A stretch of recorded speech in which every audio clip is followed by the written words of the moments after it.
தமிழ், தெலுங்கு, மலையாள மொழி திரைப்படங்களில் நடித்து பிரபலமானவர் அஜ்மல். உக்ரைன் நாட்டில் மருத்துவ படிப்பை முடித்த மருத்துவரான இவர் நடிப்பின் மீது கொண்ட ஆர்வத்தால் சினிமாவில் நடிக்க வாய்ப்பு தேட துவங்கினார். 2005ஆம் ஆண்டு ரிலீஸான பிப்ரவரி 14 படத்தில் இவருக்கு முதல் வாய்ப்பு கிடைத்தது.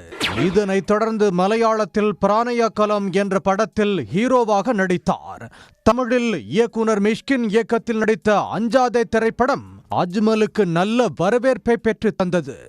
இதே போன்று கோ படத்தில் நடித்ததன் மூலம் அஜ்மலுக்கு அடுத்தடுத்து பட வாய்ப்புகள் குவிய தொடங்கின.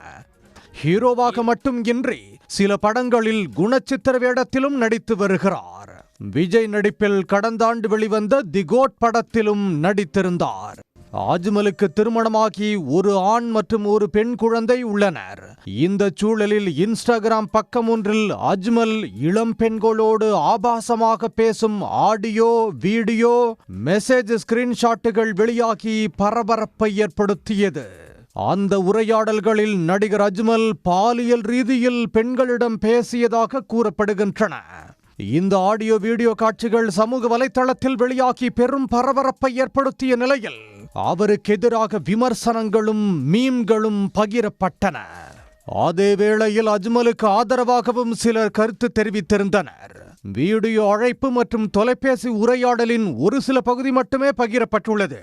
அஜ்மல் அந்த பெண்ணை தொந்தரவு செய்ததாக தெரியவில்லை என்றும் இது இரு தரப்பினரின் சம்மதத்துடன் நடந்த உரையாடல் என்றும் பலரும் கருத்திட்டு வந்தனர்.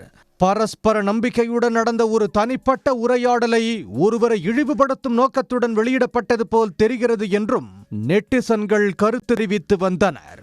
இந்த சூழலில்தான் தன் மீது வைக்கப்பட்ட விமர்சனங்களுக்கு இன்ஸ்டாகிராம் பக்கத்தில் அஜ்மல் விளக்க வீடியோ ஒன்றை வெளியிட்டிருந்தார்.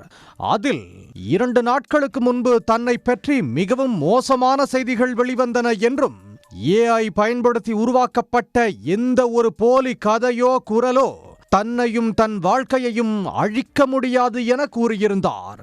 சிலர் அந்த வதந்திகளை உண்மை என பரப்பி வந்ததாகவும் தன்னை பிரபலப்படுத்திக் கொள்வதற்காக தான் இதுவரை PR டீம் வைத்துக் கொண்டது கிடையாது என்றும் சமூக ஊடகங்களில் தனக்கு ஆதரவளித்த அனைவருக்கும் நன்றியையும் அன்பையும் தெரிவித்துக் கொள்வதாக கூறியிருந்தார். ഹായ്, എല്ലാവർക്കും നമസ്കാരം. ഞാൻ അജ്മൽ അമീർ. ഒരു ഫാബ്രിക്കേറ്റഡ് സ്റ്റോറീസിനും ഒരു AI വോയിസ് ഇമിറ്റേറ്റിങ്ങിനും ബ്രില്യൻ എഡിറ്റിങ്ങിനും ഒന്നും എന്നെയോ എൻ്റെ കരിയറിനെ നശിപ്പിക്കാൻ കഴിയില്ല. ഇതിലും വലിയ 2 ഇൻഡസ്ട്രികളിൽ പോയിട്ട് പ്രൂവ് ചെയ്ത് സർവശക്തൻ്റെ മാത്രം അനുഗ്രഹം കൊണ്ട് സർവൈവ് ചെയ്തു പോകുന്നൊരു വ്യക്തിയാണ് ഞാൻ.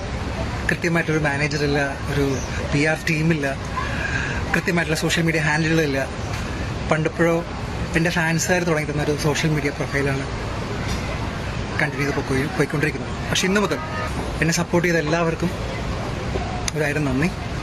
Thank you so much. I am well and good. இந்நிலையில் நடிகையும் ஒப்பனை கலைஞருமான ரோஷனா ராய் தனக்கு அஜ்மல் அனுப்பிய குறுஞ்செய்தியின் ஸ்கிரீன்ஷாட்டை சமூக வலைதளத்தில் வெளியிட்டு, என் இன்பாக்ஸை பார்த்தேன், நீங்களும் பாருங்கள், அவரின் AI செய்தி இங்கே கிடக்கிறது என்று கிண்டலாக கூறியுள்ளார். அஜ்மல் மீது பாலியல் ரீதியிலான குற்றச்சாட்டுகள் எழுவது இது முதல் முறை இல்லை. கடந்த ஜூன் மாதம் சினம், உயிர் வரை இனித்தாய் போன்ற படங்களில் நடித்து பிரபலமான நடிகை நர்வினி டெரி ரவிசங்கர் அஜ்மல் மீது ஒரு பகீர் குற்றச்சாட்டை முன்வைத்தார். அந்த குற்றச்சாட்டில் தனது நண்பருடன் மால் ஒன்றிற்கு சென்றிருந்ததாகவும் அங்கு நடிகர் அஜ்மலை பார்த்ததாகவும் நடிகை கூறியிருந்தார். அப்போது அவரிடம் பட வாய்ப்பு கேட்டபோது தனது அலுவலகத்துக்கு வருமாறு அழைத்ததாகவும் அங்கு சென்ற போது தன்னிடம் தவறாக நடந்து கொண்டார் என்று குற்றம் சாட்டியிருந்தார். சினிமாவில் பல நல்ல மனிதர்களும் இருக்கின்றனர், அதனால் நான் எந்த நடவடிக்கையும் எடுக்கவில்லை என்று கூறியிருந்தார். நடிகை நர்வினி முன்வைத்திருந்த குற்றச்சாட்டு உண்மையானதா பொய்யானதா என்று தெரியவில்லை. அது தொடர்பாக அஜ்மல் அப்போது எந்த பதிலும் அளிக்கவில்லை என்பது குறிப்பிடத்தக்கது. உடனுக்குடன் செய்திகளை தெரிந்து கொள்ள சன் நியூஸ் பெல் ஐகானை கிளிக் பண்ணுங்க.